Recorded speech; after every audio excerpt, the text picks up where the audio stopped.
Tabular तक तो ठीक था, लेकिन रिलेशन को सेट बिल्डर फॉर्म में लिखना थोड़ा सा मुश्किल लगता है बच्चों को, जिसकी वजह से उनके एग्ज़ाम्स में बहुत से मार्क्स भी कट जाते हैं। तो आइए आज हम सीखेंगे कि रिलेशन को सेट बिल्डर फॉर्म में किस तरह लिखा जाता है और उसका इन्वर्स किस तरह से फाइंड किया जाता है।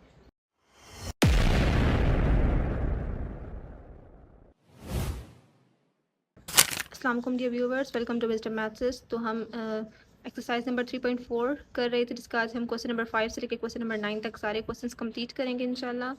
तो क्वेश्चन नंबर 5 है, let C is equals to 2 4 6, D is equals to 4 6 8 9 12 and R is equals to order pair of x y such that x belongs to c and y belongs to d and x is factor of y। अब यहाँ पे जो हमें relation दिया हुआ है, ये relation हमारे पास किस फॉर्म में लिखा हुआ है। सेट की 3 फॉर्म्स हमने पढ़ी थी, tabular form, set builder notation and descriptive form. तो ये हमारे पास जिसमें मैथ के सिंबल्स यूज़ किए जाते हैं, ये हमारे पास है सेट बिल्डर नोटेशन।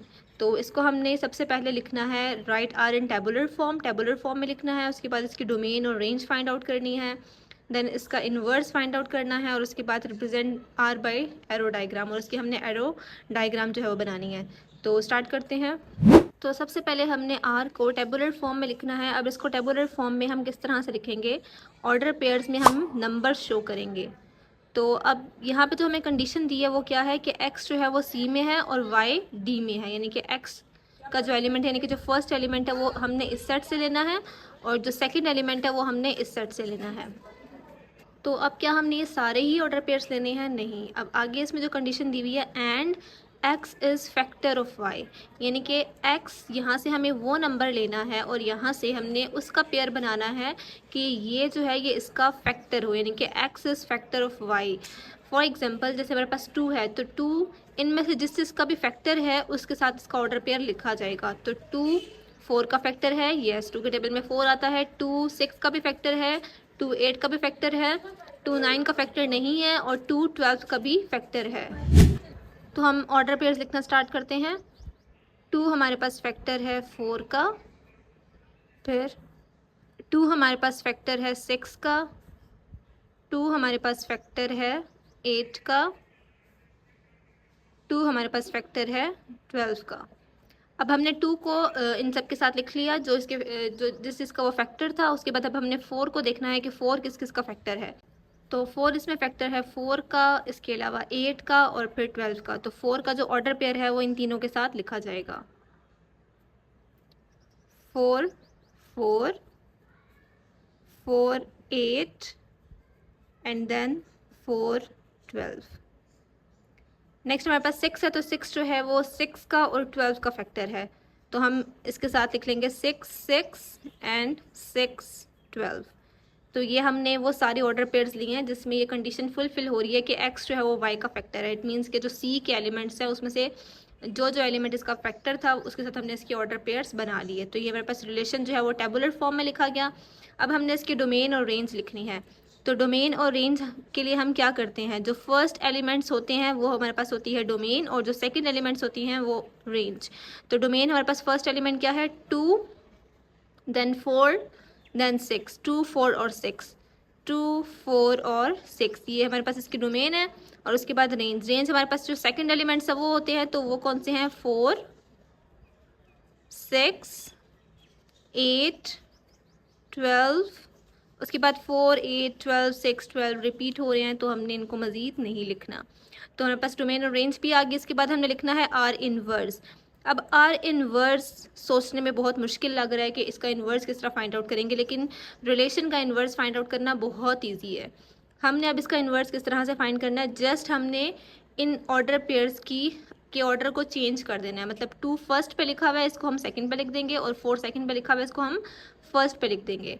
तो इनको रिप्लेस कर देंगे, सब के सब ऑर्डर पेयर्स में इनकी रिप्लेसमेंट हो जाएगी। तो ये हमारे पास इन्वर्स बन जाएगा, 4 2 6 2 8 2 12 2। अब यहाँ पे 4 4 है, तो वो रिप्लेस होकर भी 4 4 ही लिखा जाएगा। उसके बाद 8 4, उसके बाद 12 4 देन हमारे पास है 6 6 और फिर हमारे पास है 12 6। तो इन्वर्स जो है वो बहुत ईजी है, आपने जस्ट जो है इनका ऑर्डर चेंज कर देना है। नेक्स्ट हमने बनानी है इसकी एरो डायग्राम। अब एरो डायग्राम बनाने के लिए हमें पहले दो सेट्स बनाने हैं जो कि हमारे पास गिवन थे सी और डी की फॉर्म में। तो हम यहाँ पे सेट बनाएंगे सी और डी।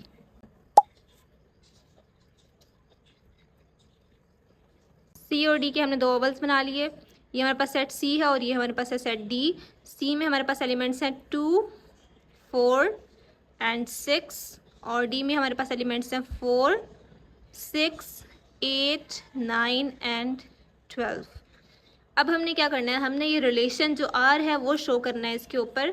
तो हम अपने ऑर्डर पेयर्स को इसके ऊपर मैप करते जाएंगे। तो 2 जो है वो 4 के साथ मैप होगा, 2 6 के साथ, 2 8 के साथ और 2 12 के साथ।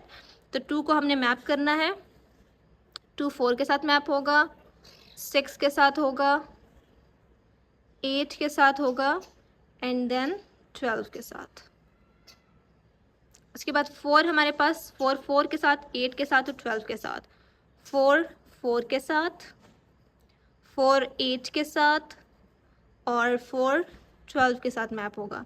देन हमारे पास 6 है तो 6 6 के साथ और 6 12 के साथ, 6 6 के साथ मैप होगा और 6 12 के साथ मैप होगा। तो ये हमारे पास इसकी एरो डायग्राम बन गई। नेक्स्ट हमारे पास question number 6, select R is equals to 2 0 4 2 6 4 and 8 6 and 10 8। अब इसमें हमें ऑर्डर पेयर्स बना के दिए गए हैं, यानी कि इसको टेबुलर फॉर्म में लिखा हुआ है। हमने क्या फाइंड करना है, write R in set builder form. इसको सेट बिल्डर फॉर्म में लिखना है। डोमेन और रेंज फाइंड करनी है आर की। उसके बाद आर इनवर्स को टेबुलर और सेट बिल्डर फॉर्म दोनों में हमने लिखना है। और फिर हमने रिप्रेजेंट करना है आर को और आर इनवर्स, यानी कि दोनों को रिप्रेजेंट करना है बाय एरो डायग्राम। तो ये क्वेश्चन नंबर 5 से काफ़ी हद तक मिलता जुलता है, सिर्फ कुछ प्रोसेस जो है वो चेंज होगा। तो हम ये क्वेश्चन करते हैं। अब आर को हमने जब लिखना है सेट बिल्डर फॉर्म में। अब जैसा कि आपने क्वेश्चन में देखा था कि वहाँ पे हमें कोई भी दो सेट्स गिवन नहीं थे, यानी कि इसमें मेंशन नहीं था कि ए सेट में ये एलिमेंट्स हैं और बी सेट में ये एलिमेंट्स हैं और उसका रिलेशन ये हमें दिया हुआ है, जस्ट हमें रिलेशन गिवन है। तो अब हम यहाँ पे इसको सेट बिल्डर फॉर्म में किस तरह से लिखेंगे। सबसे पहले तो हमने ऑर्डर पेयर को रिप्रेजेंट करना है, तो उसके लिए हमने x, y ले लिया, ठीक है, इसकी रिप्रेजेंटेशन के लिए। और सच दैट, अब यहाँ पे हमने x, y सच दैट, अब क्योंकि हमने लास्ट क्वेश्चन में देखा था कि x belongs to some set and y belongs to some set लिखा हुआ था, लेकिन यहाँ पे क्योंकि सेट मेंशन ही नहीं है तो हमने वो चीज़ स्किप कर देनी है, वो चीज़ नहीं लिखनी। हमने सिर्फ ये देखना है कि इसमें किस तरह का रिलेशन है दोनों ऑर्डर पेयर्स के दरमियान में। अब जैसे हमारे पास ये ऑर्डर पेयर है तो इसके जो दो एलिमेंट्स हैं इनका आपस में क्या रिलेशनशिप है। सिर्फ हमने एक को देख के जज नहीं करना, बल्कि हर एक ऑर्डर पेयर को देखना है और उसमें कॉमन एक चीज़ हमने ढूंढनी है, एक ऐसा ऑपरेशन ढूंढना है, एक ऐसा रिलेशन ढूंढना है जो सारे ही ऑर्डर पेयर्स में अप्लाई हो रहा हो। तो यहाँ देखें तो 2 है और 0, यानी कि फर्स्ट नंबर 2 है और सेकंड नंबर 0 है। यहाँ पे फर्स्ट नंबर 4 है और सेकंड नंबर 2 है। अगर इन दोनों को हम कंपेयर करें तो फर्स्ट नंबर सेकंड नंबर से 2 पॉइंट्स जो हैं वो ज़्यादा हैं उसके। सिमिलरली यहाँ पे 2 है और यहाँ पे 4, यानी कि हम फर्स्ट वाले में अगर 2 माइनस करें तब हमारे पास सेकंड वाला आता है। सिमिलरली फर्स्ट में से जो है सेकंड वाला माइनस करेंगे तो 2 आ जाएगा, फर्स्ट में से सेकंड माइनस करेंगे तो 2 आ जाएगा, फर्स्ट में से सेकंड माइनस करेंगे तो 2 आ जाएगा। इट मीन्स कि इनमें जो डिफरेंस आ रहा है, first element minus second element का जो डिफरेंस आ रहा है वो 2 आ रहा है। तो हमने यहाँ पे क्या ऑपरेशन लिखना है, first element that is x minus second element that is y, ठीक है। First element is x and second element is y. When we subtract first element from second element, then the result is 2. तो यहाँ पे आपने just जो operation apply हो रहा है वो आपने लिख दिया। उसके लिए आपको हर एक ऑर्डर पेयर को बहुत गौर से देखना पड़ेगा। अब हमने इसकी डोमेन और रेंज लिखनी है। तो डोमेन और रेंज लिखने के लिए हम जो इसकी टेबुलर फॉर्म है उसी को देखेंगे। तो जो फर्स्ट एलिमेंट्स है वो हमारे पास इसकी डोमेन है। फर्स्ट एलिमेंट है 2 4 6 8 एंड 10, और जो सेकेंड एलिमेंट्स हैं वो इसकी रेंज है। तो सेकेंड एलिमेंट है 0 2 4 6 8। नेक्स्ट हमने लिखना है इसका आर इनवर्स। अब आर इनवर्स को हमने टेबुलर में भी लिखना है और सेट बिल्डर में भी लिखना है। तो टेबुलर में लिखना तो बहुत इजी है, हमने जस्ट इनका ऑर्डर जो है वो एक्सचेंज कर देना है। 2 0 है तो हम क्या लिखेंगे 0 2। अब 4 2 होगा तो हम क्या लिखेंगे 2 4। 6 4 है तो 4 6 हो जाएगा, 8 6 है तो 6 8 हो जाएगा, और 10 8 है तो 8 10 हो जाएगा। अब टेबुलर में तो हमने लिख लिया, अब सेट बिल्डर में कैसे लिखेंगे? अब सेट बिल्डर के लिए आप जरा इसमें देखें, रिलेशनशिप वही है सारा, सिर्फ थोड़ी सी एक्सचेंजिंग हुई है। मतलब यहाँ पे हमने first elements minus second element किया था तो हमारे पास 2 आया था, लेकिन यहाँ पे उसका थोड़ा सा ऑपोजिट हो गया, यानी कि यहाँ पे हम सेकंड माइनस फर्स्ट करेंगे तब हमारे पास जाके 2 आएगा। ठीक है, जैसे 6 माइनस 4 इज़ 2, 8 माइनस 6 इज़ 2। तो हमने फर्स्ट एलिमेंट, क्योंकि इसमें स्मॉल है, सेकेंड एलिमेंट लार्ज है, तो हमने यहाँ पे सिर्फ इतनी चीज़ चेंज करनी है सेट बिल्डर फॉर्म में। बाकी तो ये एज इट इज़ लिखा जाएगा x comma y such that. अब यहाँ पे हमारे पास x minus y is equals to 2 था, लेकिन यहाँ पे ऑपोजिट हो जाएगा, अब y minus x is equals to 2, y minus x is equals to 2, क्योंकि x को हमने y में और y को हमने x में इंटरचेंज कर दिया था। तो आर इन्वर्स को हमने टेबुलर और सेट बिल्डर दोनों फॉर्म में लिख लिया। नेक्स्ट हमने इन दोनों की एरो डायग्राम्स बनानी है। तो एरो डायग्राम बनाने के लिए अगर हमें सेट गिवन होगा, 2 सेट्स गिवन होंगे तो हम वही 2 सेट्स बनाते हैं। लेकिन अगर आपको सेट गिवन नहीं है तो आपने क्या करना है, इसकी डोमेन और रेंज जो है वो यूज़ करनी है। तो जब हमने आर की एरो डायग्राम बनानी है तो हम इसमें जो डोमेन है वो यहाँ पे शो करेंगे इनपुट में, और जो रेंज है दैट इज़ आउटपुट, तो वो हम इस सेट के अंदर शो करेंगे। तो डोमेन हमारे पास इसकी थी 2 4 6 8 10, और रेंज इसकी थी 0 2 4 6 8। अब मैपिंग हमने किस तरह करनी है, अपने ऑर्डर पेयर्स को देख के हमने मैपिंग करनी है। तो 2 जो है वो 0 के साथ इसका ऑर्डर पेयर था आर रिलेशन में, 4 का 2 के साथ, 6 का 4 के साथ, 8 का 6 के साथ, और 10 का 8 के साथ। तो ये हमारे पास आर को शो कर रहा है, ये जो हमारे पास रिलेशन है ये है आर का। नेक्स्ट हमने आर इन्वर्स का जब बनाना है तो आर इन्वर्स में और आर में क्या चीज़ चेंज थी, जस्ट एक्स और वाई जो है वो इंटरचेंज हुए थे। तो हमने ये जो पूरा सेट वाई का है ये इस एक्स में आ जाएगा, और जो एक्स का सेट है वो वाई में आ जाएगा। तो हमने ये एलिमेंट्स यहाँ लिखने हैं, यानी कि जो आर की रेंज थी वो आर इन्वर्स की डोमेन बन जाएगी। सिमिलरली जो आर की डोमेन थी वो आर इन्वर्स की रेंज बन जाएगी।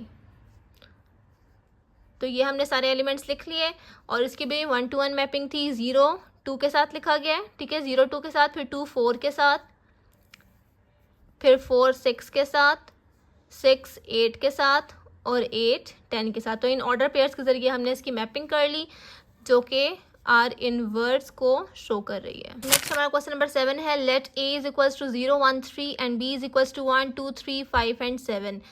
Right R. अब यहाँ पे हमने आर जो है वो लिखना है, जिसमें क्या कंडीशन गिवन है, x y such that x belongs to A and y belongs to B and y is equals to 2x plus 1। तो यहाँ पे जो हमें कंडीशन दी हुई है वो एक लीनियर इक्वेशन की फॉर्म में दी हुई है कि y होना चाहिए किसके इक्वल, 2x प्लस 1 के। एंड टेबुलर फॉर्म, इसको अब हमने टेबुलर फॉर्म में लिखना है, ये हमें सेट बिल्डर नोटेशन में गिवन थी। आल्सो फाइंड आर इनवर्स, और उसके बाद आर इनवर्स जो है वो इसका फाइंड आउट करना है। तो टेबुलर फॉर्म जब हम फाइंड कर लेंगे तो इनवर्स फाइंड करना बहुत ईजी हो जाएगा। तो बच्चों इस इक्वेशन को देख के आपने बिल्कुल भी घबराना नहीं है, हम बहुत ही आसान तरीके से जो है वो इसकी ऑर्डर पेयर्स फाइंड आउट करेंगे। तो सबसे पहले हम ऑर्डर पेयर्स फाइंड आउट करने के लिए क्या करेंगे, हमने यहाँ पे जो x लेना है उसके अकॉर्डिंग हमारे पास y आना चाहिए। तो हम जब x की वैल्यू पुट करेंगे, क्योंकि y जो है वो इस x के ऊपर डिपेंड कर रहा है, तो x की वैल्यू हम कहाँ से लेंगे, x किस में है, a में है, यानी कि x जो है वो हम a में से ले सकते हैं। और a में कितने एलिमेंट्स हैं, 1 2 एंड 3, जस्ट 3 एलिमेंट्स हैं। तो इन 3 एलिमेंट्स को हम 1 बाय 1 इसके अंदर सब्स्टिट्यूट करेंगे, और उसके अकॉर्डिंग जो y की वैल्यू आएगी उसका उसके साथ ऑर्डर पेयर बनेगा, अगर वो y इसमें मौजूद हुआ तो सुनने में ये बातें आपको मुश्किल लगेंगी। सो लेट्स स्टार्ट, हम करते हैं इसको सॉल्व।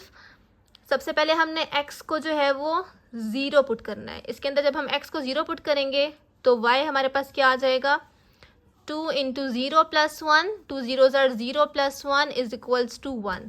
तो y की वैल्यू 1 आ गई। क्या 1 b के सेट में मौजूद है, क्योंकि y जो है वो b का एलिमेंट है, यस 1 इसमें मौजूद है। तो हमारे पास फर्स्ट ऑर्डर पेयर बन जाएगा 0 1। नेक्स्ट हम x की वैल्यू पुट करेंगे 1, x is equals to 1, y is equals to 2, 1 plus 1, 2 1s are 2 plus 1 3। अब हमने चेक करना है कि जो y की वैल्यू 3 आई है क्या वो b सेट में मौजूद है, यस। प्रेजेंट है तो हमारे पास सेकंड जो है वो क्या बनेगा, क्योंकि x coma y order pair है ना, फर्स्ट में आपने x की वैल्यू लिखनी है और देन आपने y की वैल्यू लिखनी है, तो ये सेकंड ऑर्डर पेयर बन गया। थर्ड हमारे पास x की वैल्यू है 3, x is equals to 3, y is equals to 2, x की जगह पे अब हमने 3 पुट किया, 2 3 ज़ार 6 प्लस 1 इज इक्वल्स टू 7, 7 जो है वो बी सेट में प्रेजेंट है, तो हमारा जो ऑर्डर पेयर है वो बन जाएगा 3 7। तो हमने तीनों ऑर्डर पेयर्स बना लिए। इसके अलावा किसी भी तरह की अगर इक्वेशन आपको गिवन होगी तो आपने जस्ट जो x की वैल्यूज़ हैं वो 1 बाय 1 सब्स्टिट्यूट करनी है और देखना है कि y की जो वैल्यूज़ आ रही हैं क्या वो इस सेट में लाइक कर रही हैं कि नहीं। अगर लाइक कर रही हैं तो वो ऑर्डर पेयर आपके पास बन जाएगा और वो रिलेशन में आएगा, लेकिन अगर वो नहीं बन रही तो वो रिलेशन में प्रेजेंट नहीं होगा। तो अब जब हम इसकी टेबुलर फॉर्म लिखेंगे तो आर इन टेबुलर फॉर्म, इसमें हमारे पास 3 ऑर्डर पेयर्स आए हैं, 0 1 1 3 एंड 3 7। तो ये हमने इसकी टेबुलर फॉर्म फाइंड आउट कर ली। नेक्स्ट हमने इसका इन्वर्स फाइंड आउट करना था, तो इन्वर्स फाइंड करना बहुत इजी है। उसके लिए हमने जस्ट इसकी जो ऑर्डर पेयर्स हैं वो इंटरचेंज कर देने हैं। इन tabular form 1 0 3 1 and 7 3। Okay, next हमारे पास क्वेश्चन नंबर 8 है और क्वेश्चन नंबर 9 जो है ये दोनों सेम ही क्वेश्चन है। क्वेश्चन नंबर 8 में है if s is equals to 1 2 4 8 and t is equals to 3 power 0 3 power 1 3 power 2 then write the following binary relations in tabular form. अब यहाँ पे जो हमें ये बाइनरी रिलेशंस गिवन है इनको हमने टेबुलर फॉर्म में लिखना है। नेक्स्ट हमने find the domain and range in each case, और जो क्वेश्चन नंबर 9 है उसमें जस्ट इसकी डोमेन और रेंज पूछी गई है। तो हमें इसमें 3 चीज़ें फाइंड आउट करनी है। एक तो हमने इन रिलेशंस को टेबुलर फॉर्म में लिखना है, उसके बाद उसकी डोमेन और उसकी रेंज फाइंड आउट करनी है। ओके, तो जब भी आपको दो सेट्स के रिलेशंस लिखने हों जिसमें कंडीशंस गिवन हो तो उसका आसान तरीका ये होता है कि आप उसका पहले कार्टेशियन प्रोडक्ट फाइंड आउट कर लें। अब यहाँ पे हमारे पास s है 1 2 4 8 और t जो है वो हमें इस कंडीशन में दिया हुआ है, तो उसको हम ज़रा सिंपल वे में लिखते हैं। 3 की पावर 0, किसी भी नंबर के ऊपर किसी भी वेरिएबल के ऊपर अगर 0 आ जाए, उसकी पावर 0 हो तो वो इक्वल हो जाती है 1 के। 3 की पावर 1 इज़ 3 एंड 3 की पावर 2 इज़ 3 3 ज़ार 9। तो हमारे पास t में बेसिकली ये 3 एलिमेंट्स हैं 1 3 एंड 9। ओके, अब यहाँ पे आप कार्टेशियन प्रोडक्ट के जरिए भी फाइंड आउट कर सकते हैं और आप डायरेक्ट भी लिख सकते हैं। मैं आपको दोनों तरीकों से बताऊंगी। तो हमारे पास s क्रॉस t है, हमने s के हर एक एलिमेंट को t के हर एक एलिमेंट के साथ ऑर्डर पेयर में लिख लिया। ये हमारे पास s क्रॉस t यानी कि कार्टेशियन प्रोडक्ट आ गया। अब हमने इनमें से जो ऑर्डर पेयर्स ढूंढने हैं वो इन रिलेशंस को सेटिस्फाइड करने चाहिए। तो R1 हमारे पास है x coma y, x belongs to s and y belongs to t and x is equals to y। अब इसमें से हमें सिर्फ वही ऑर्डर पेयर्स चाहिए जिसमें x और y दोनों की वैल्यूज़ आपस में इक्वल हों। तो चाहे तो आप इसका कार्टेशियन प्रोडक्ट पहले फाइंड आउट कर लें, उसके अंदर से आप ढूंढें वो ऑर्डर पेयर जिसमें x और y दोनों इक्वल हैं। तो जस्ट आपके पास सिर्फ एक ही है ऑर्डर पेयर 1 1 जिसमें ये दोनों इक्वल आ रहे हैं। और अगर आप कार्टेशियन प्रोडक्ट फाइंड आउट नहीं करना चाह रहे, क्वेश्चन में गिवन नहीं है या फिर फाइंड करने के लिए नहीं कहा गया, तो डायरेक्ट आप कैसे करेंगे। आपने देखना है कि x और y इक्वल होने चाहिए। x कहाँ से है, s में से, और y कहाँ से है, t में से। तो इन दोनों सेट्स के कौन से एलिमेंट्स इक्वल हैं, जस्ट 1 इक्वल है ना, सिर्फ 1 जो है वो दोनों में कॉमन है, सेम है। तो इसके अंदर हमारे पास R1 में कौन सा ऑर्डर पेयर आएगा, 1 कोमा 1। अब हमने इसकी डोमेन और रेंज भी फाइंड आउट करनी है। तो domain of R1 is equals to, just एक ही एलिमेंट आएगा इसमें 1, and range of R1 is equals to, second element हमारे पास 1 ही है तो ये इसकी रेंज हो जाएगी। नेक्स्ट है R3 is equals to x coma y, x belongs to s, y belongs to t and x plus y belongs to even numbers. अब यहाँ पे हमने वो ऑर्डर पेयर्स ढूंढने हैं कि जिनके दोनों एलिमेंट्स को अगर ऐड किया जाए, फर्स्ट और सेकंड दोनों को ऐड किया जाए तो हमारे पास एक इवन नंबर आए। तो लेट्स सी, हम करते हैं इसको अब कि इसमें कौन कौन से ऑर्डर पेयर आ सकते हैं। तो पहले हम देखते हैं कि कौन कौन सा ऑर्डर पेयर हमें इवन नंबर दे रहा है ऐड करके। 1 + 1 2, एक ही ऑर्डर पेयर आ जाएगा। 1 + 3 4, ये आ जाएगा। 9 + 1 10, 2 + 3 ये नहीं आ जाएगा क्योंकि हमारे पास ये ऑड नंबर दे रहा है। 2 + 3 5, odd number. 4 + 1 5, odd number. 4 + 3 odd number. 9 + 4 odd number, 8 + 1 odd number, 8 + 3 odd number, 8 + 9 is odd number. तो आपने सिर्फ वो इसमें से ऑर्डर पेयर्स इकट्ठे करने हैं जिन दोनों को प्लस करके हमारे पास इवन नंबर आ रहा हो. तो 1 1 1 3 1 9 और इसके अलावा और कोई भी नंबर नहीं है. तो आप इसमें ये भी देख सकते हैं कि हमारे पास आंसर इवन नंबर आना चाहिए ना ऐड करके. तो इवन नंबर हमारे पास कब आता है? जब या तो दोनों नंबर इवन हो या दोनों नंबर ओड हो, तब उनको ऐड करके हमेशा इवन नंबर आता है. तो यहाँ पे आप देखें कि हमने जो 3 सेट लिए हैं उसमें दोनों नंबर्स ही ओड थी. 1 1 ओड है, 1 3 ओड है, 1 9 ओड है. तो जब हम इनको ऐड करते हैं आपस में 1 + 1 = 2 इवन नंबर बन जाता है. बाकी सारे अगर आप ऑर्डर पेयर्स देखें तो उसमें एक नंबर जो है वो इवन था और एक नंबर ओड था. तो जब हम इवन को ओड में ऐड करते हैं तो आंसर हमेशा ओड आता है. अब इसकी डोमेन और रेंज लिखनी है हमने. तो domain of R3 is equals to only the first digit that is 1 and range of R3 is second digit. Second हमारे पास है 1 3 9. नेक्स्ट हमारे पास relation R5 is equals to x, y, x belongs to s, y belongs to t and y is greater than 2x. y is greater than 2x. अब यहाँ पे हमने s से ऑर्डर पेयर्स ढूंढने हैं जिसमें जो सेकंड एलिमेंट है जो y है वो बड़ा होना चाहिए किससे? x को अगर हम 2 से मल्टीप्लाई करें तो उससे. तो इसका बहुत आसान तरीका ये भी है कि अगर हम सिर्फ सेट्स को देख लें. अब जैसे s सेट है, इसमें हमारे पास था x के एलिमेंट है s के अंदर, लेकिन यहाँ पे हमें चाहिए 2x चाहिए. तो हम क्या करेंगे, इन सारे एलिमेंट्स को हम 2 से मल्टीप्लाई कर देते हैं क्योंकि हमें 2x चाहिए. तो 1 2 * 2, 2 2 * 4, 4 2 * 8 एंड 8 2 * 16. तो ये हमारे पास 2x वाले एलिमेंट्स आ गए सारे के सारे. और दूसरा हमारे पास y के एलिमेंट्स है. y के एलिमेंट्स किस में थे? t में थे. t के एलिमेंट्स क्या हैं? 1 3 एंड 9. अब ये हमने दो तरह के सेट्स ले लिए हैं जो y और 2x को रिप्रेजेंट कर रहे हैं. अब हमने इसमें कंडीशन क्या देखनी है कि जो y है वो ग्रेटर होना चाहिए 2x से, यानी कि इसमें हमने इसका ऑर्डर पेयर उस नंबर के साथ जोड़ना है जो इससे बड़ा हो. तो 1 2 से बड़ा नहीं है, 1 4 से, 1 8 से, 1 16 से बड़ा नहीं है, तो ये ऑर्डर पेयर नहीं बन सकता. तो ऑर्डर पेयर्स बनाने के लिए हमने 2s के एलिमेंट्स नहीं यूज़ करने बल्कि हमने s के एलिमेंट्स यूज़ करने हैं. तो s के एलिमेंट्स हमारे पास क्या थे? 1 2 4 एंड 8.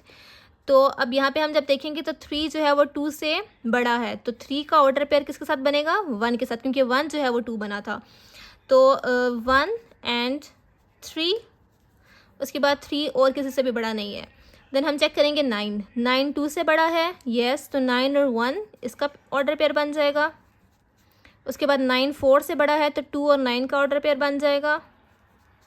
9 8 से बड़ा है तो 4 और 9 का ऑर्डर पेयर बन जाएगा. तो आप अगर इसको दोबारा से देखें या अगर आप इसको ऑर्डर पेयर्स में से यहाँ s क्रॉस t में से फाइंड आउट करना चाहते हैं तो आपने क्या करना है? फर्स्ट एलिमेंट को 2 से मल्टीप्लाई करना है, इनके फर्स्ट एलिमेंट को डबल करना है और फिर चेक करना है क्या ये वाला नंबर जो है वो इससे छोटा है कि नहीं, यानी कि दूसरा वाला नंबर पहले वाले नंबर से बड़ा होना चाहिए. तो अगर इसको करें तो 2 1 2 * 2, 2 जो है वो 1 से बड़ा है तो ये सेट नहीं आ सकता. इस तरह इसको करें अगर तो 2 1 * 2 और दूसरा एलिमेंट है 3 2 से बड़ा है तो ये वाला नंबर इसके अंदर आ जाएगा. ठीक है, तो अगर आप इसमें से सॉल्व करना चाहिए, इसमें से फाइंड आउट करना चाहिए तो इसमें से भी फाइंड आउट कर सकते हैं. और अगर आप इस तरह से सेपरेटली इसको सॉल्व करना चाहें तो इसके ज़रिए भी आपको ऑर्डर पेयर्स जो हैं वो फाइंड आउट हो जाएंगे. ईजिली आप लोग इसको लिख सकते हैं. अब हमने इसकी डोमेन और रेंज लिखनी है. तो domain of R5 is equals to first element that is 1 2 and 4, 1 2 and 4, and domain of range of R5 is equals to second elements that is 3 and 9. तो जो भी आपको कंडीशन गिवन होगी आपने उस कंडीशन को बहुत ही अच्छे से पहले समझना है, उसके बाद उसके ऑर्डर पेयर्स फाइंड आउट करके रिलेशन में लिखने हैं. जज़ाकल्लाह.